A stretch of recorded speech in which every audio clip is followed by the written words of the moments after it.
We'd like to start out by thanking our valuable sponsors. Sense of Satisfaction by Cricket is the place for all your fragrance needs. Plus, she's got products to heal what ails your skin and your hair. Shop at scentsbycricket.com. Special thanks to our valued sponsor, John Travis, a financial coach and certified Kingdom advisor with Richard Young Associates, a registered investment advisor. Thanks goes to Anna Patterson, my sister in the Lord who faithfully gives to this ministry every month.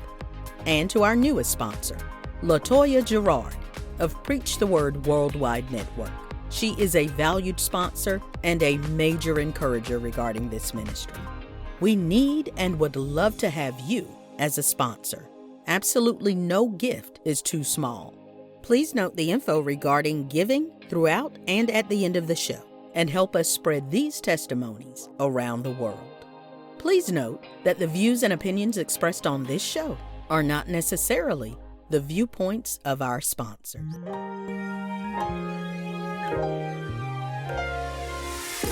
It's time to hear the story, make the connection, learn the lesson, and gain the wisdom.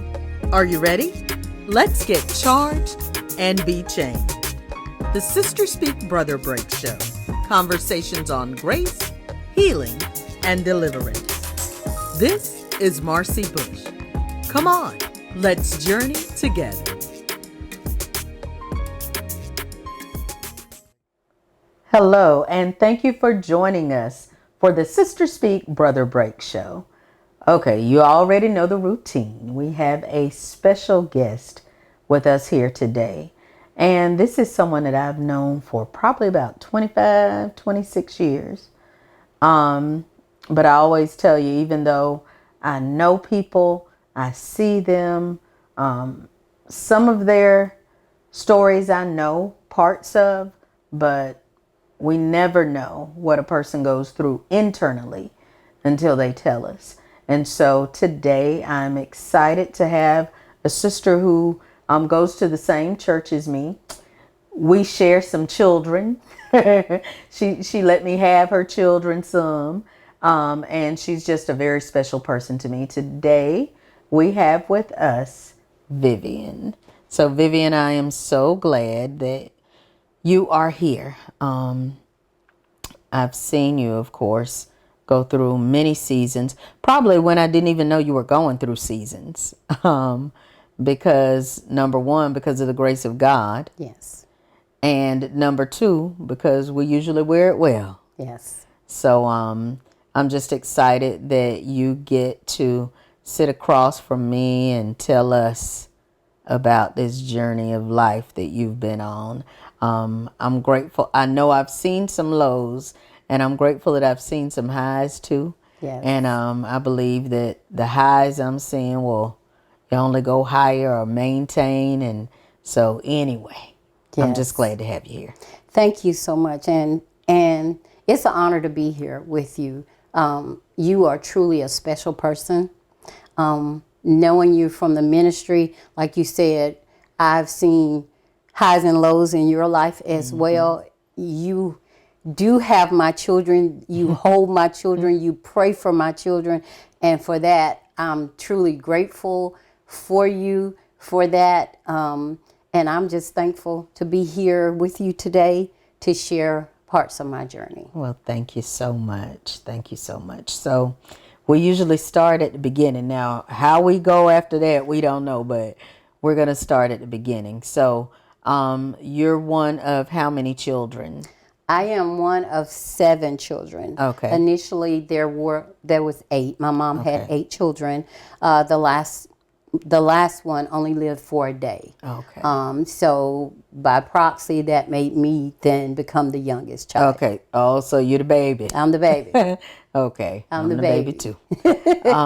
So tell me about Lil Viv. Yeah. Or tell me, your family said Vic.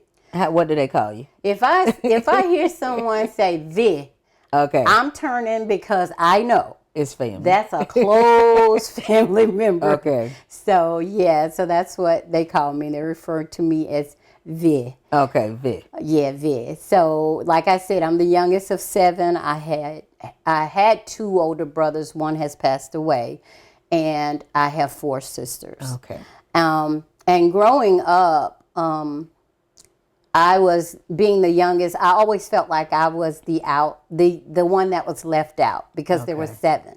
Okay. My 2 brothers were together, my 2 older sisters, and then the 2 younger sisters, and then there was me. Gotcha. So I kind of grew up being, even though in a house full of people, being alone.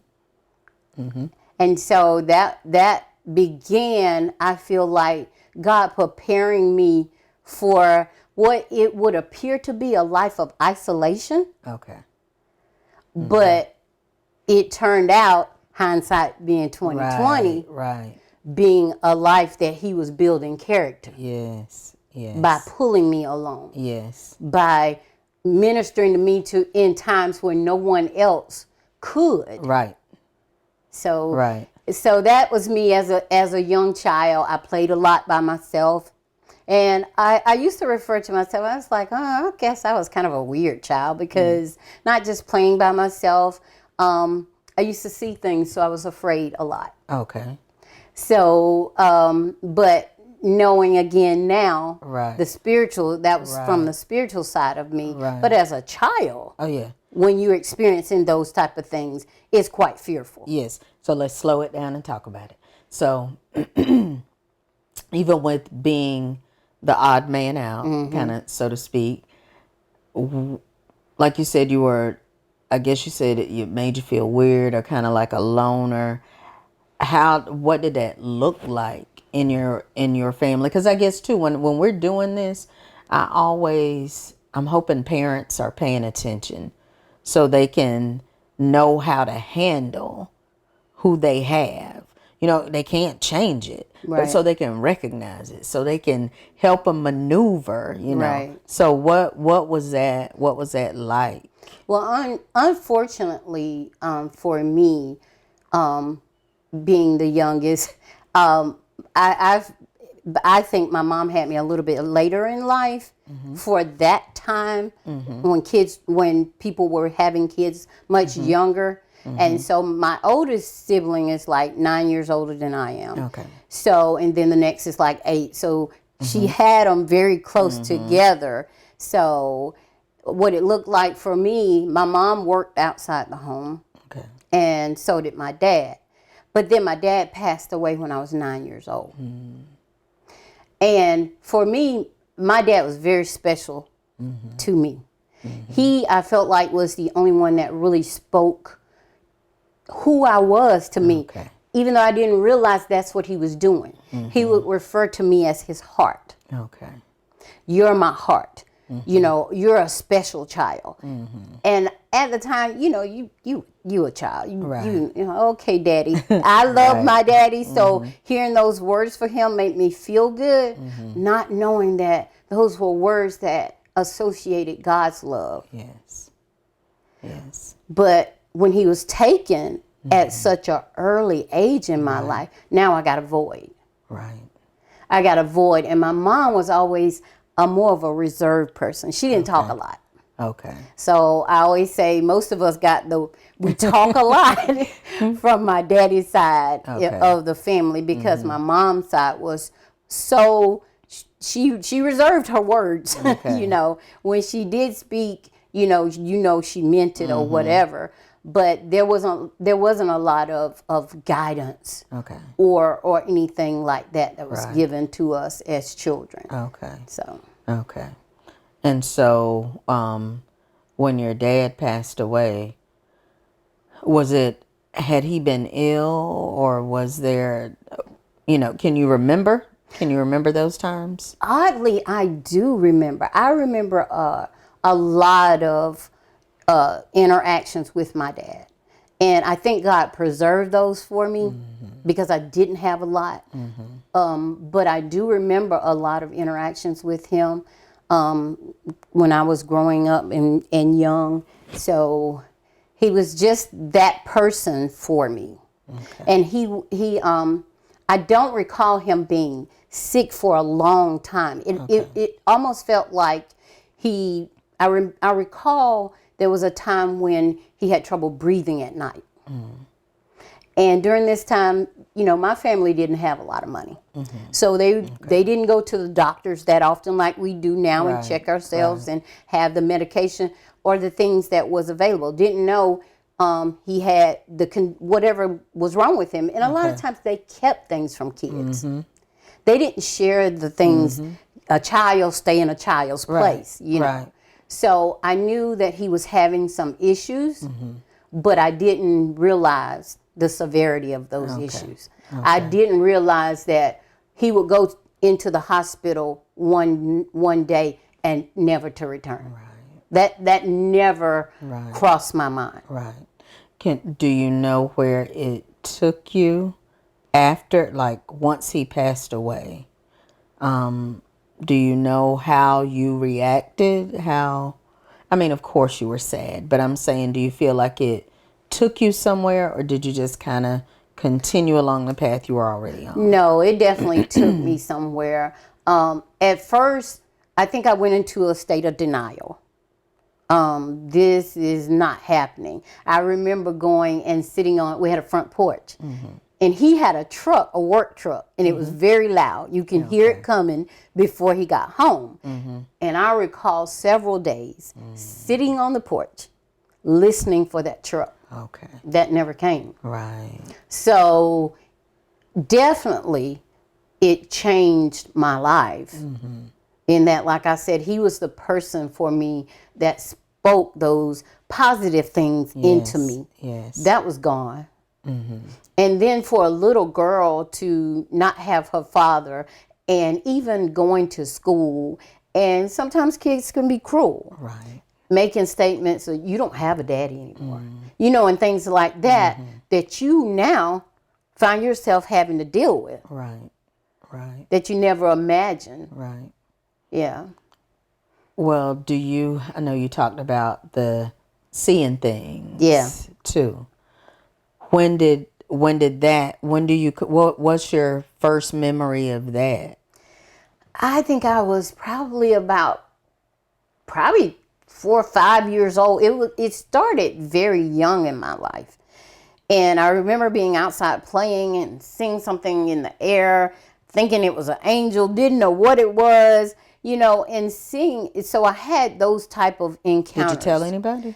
I did tell someone, but again, when you're a child, they try to reassure you, you haven't seen anything. You're scared to go into a room by yourself and things like that. So it wasn't that, because we're more aware now, I think. Oh, absolutely. Of our spiritual side. And that we're really a spirit housed in this body. Not so much when I was growing up. So at that time, it was brushed under the rug. You were made to think you're not seeing anything. So did you see it pretty often? Not just it, but different things. Different things, to where even I got to the point where I didn't even want to go outside. I didn't want to see anything. And then as I aged a little bit, I prayed, God, take this from me. I do not want this. Not knowing, I see it as a gift now. But it didn't feel like a gift to me then. And this is a gift that it was passed even to my children. My children are seers. They can see things.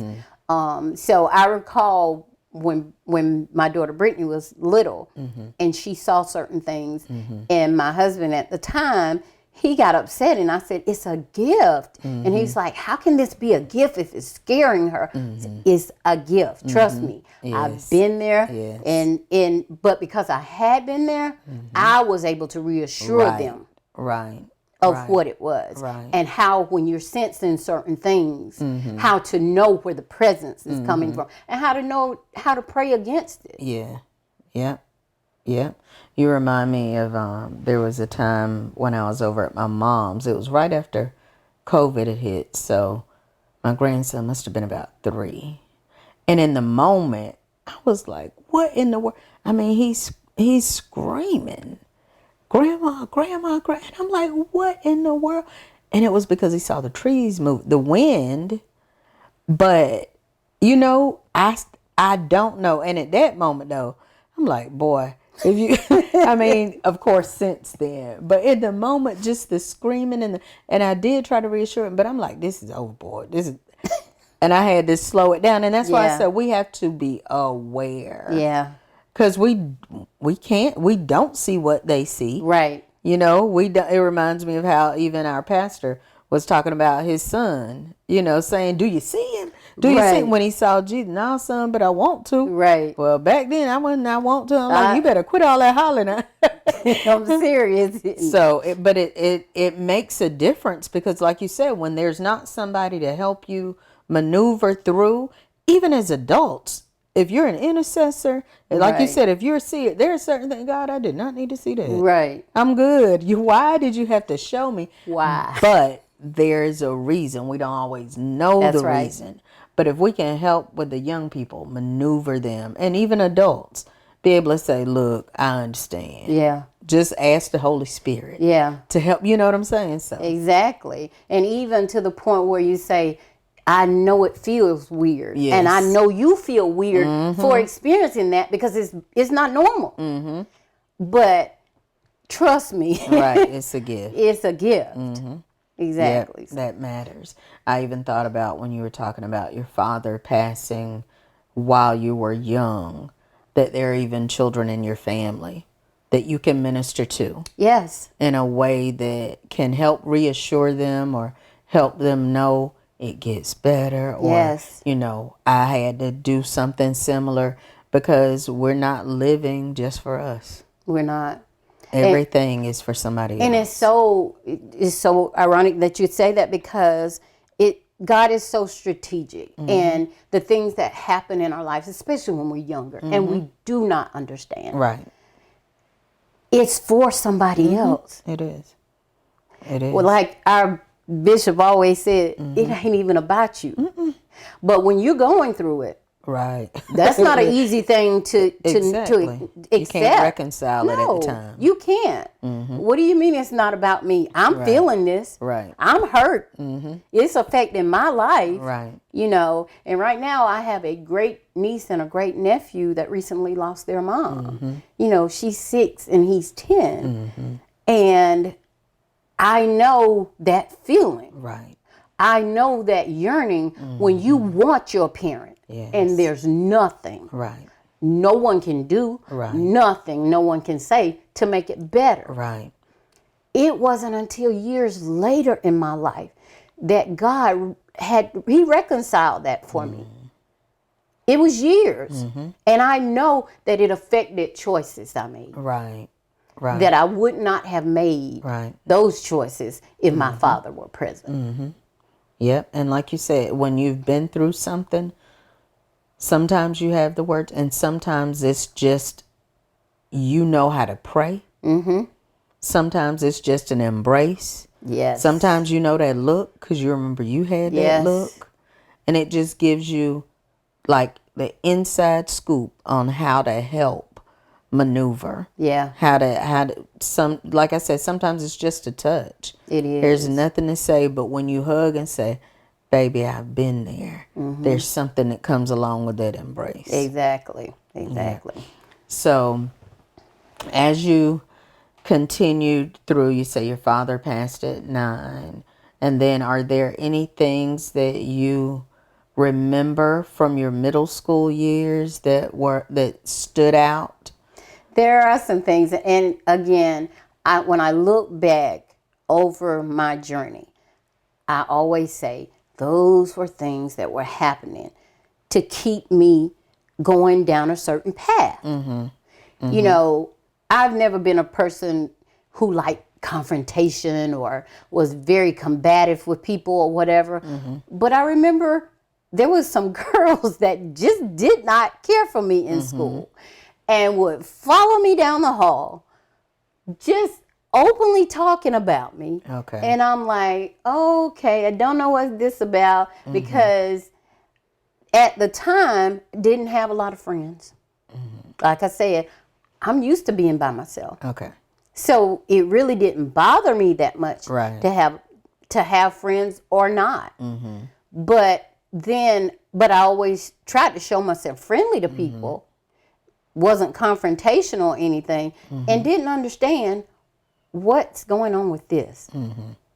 You know, at the time, you can't see how it's going to play a part in your life. Right. How is that going to make you better? Right.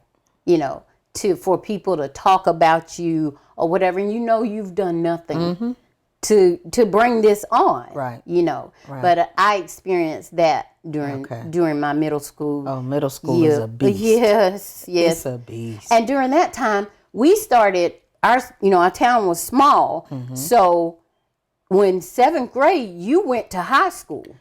Oh, okay. From 7th to 12th grade was in the same high school. So That's your a middle lot. school years was really, you're engaging with high school people as well. That's a lot. It was a lot. It was a lot. Because I feel like you're exposed to so much. Yeah.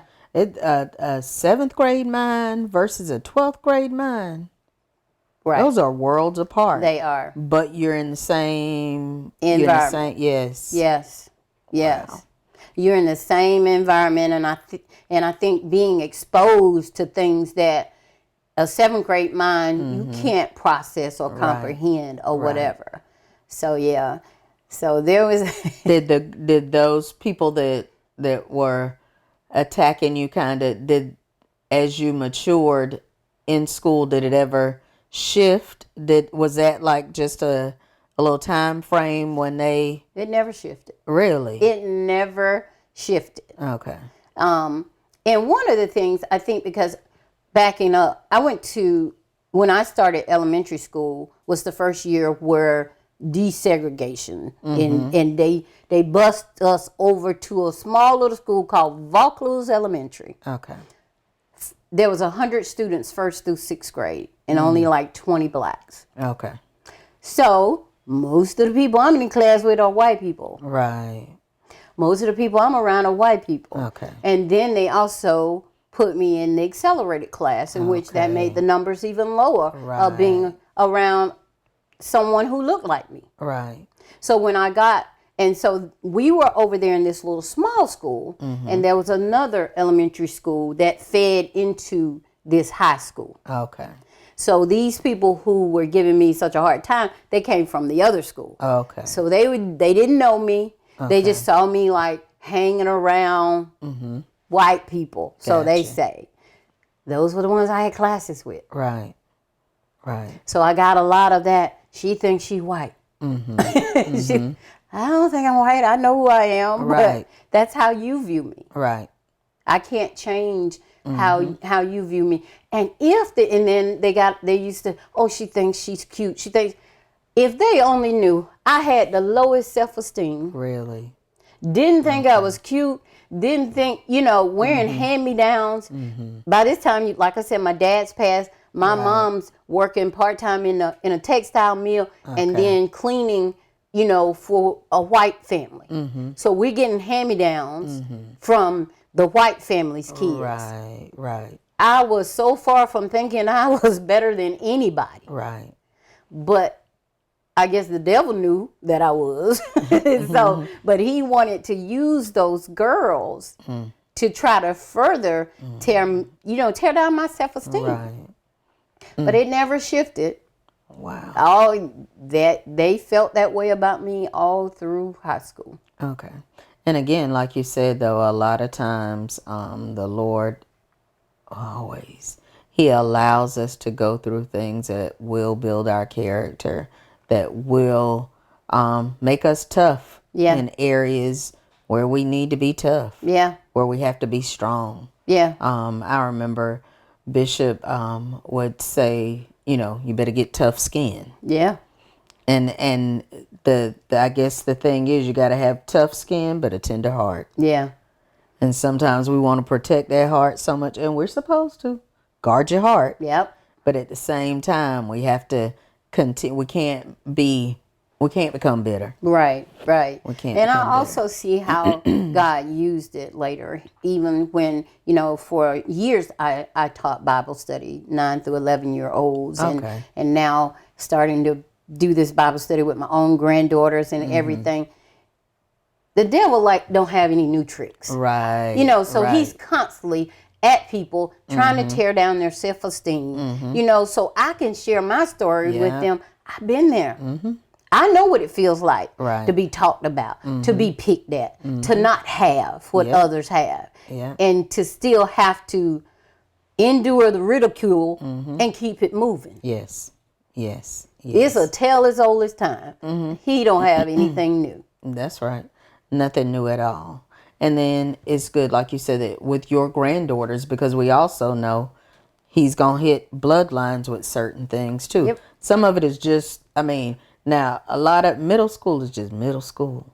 But kids, and then today they're exposed to so much more than we were, just by virtue of the internet, social media, all of that. There's so much more that they're privy to. Right. But the fact that you can sit down and be willing to say, Mimi, or whatever they call you, grandma, or whatever, Nana. Baby, Nana went through that too. Yeah. And for them to see you okay now. Yeah. Because when you're going through it, it feels like it's going to be forever. I'm telling you. It feels like it has already been forever when you're in the middle of it. Yeah. So it's good that you're able to share that with them. Because even though it seems sometimes like it goes in one ear and out the other, when they need it, they can pull it up. Yeah. Definitely. Yeah. So tell me about, as you transitioned into high school, where did we go? I was already out of high school, but transitioning but as I transitioned on, I was still dealing with low self-esteem. So as far as that's concerned, I feel like it didn't get better for me, even though I made good grades in school and then in high school. Thanks so much for joining us today. If you've been blessed by today's show, feel free to let us know. And if you'd like to sow into this ministry, become a sponsor, or contact us, you can reach us at 803-221-0169. Or you can email us at thessbbshow@gmail.com. Let's continue this journey together.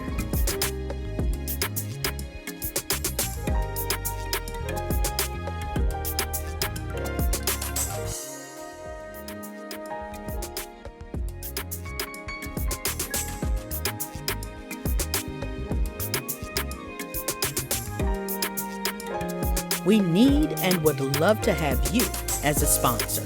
Absolutely no gift is too small. Please note the info regarding giving and help us spread these testimonies around the world.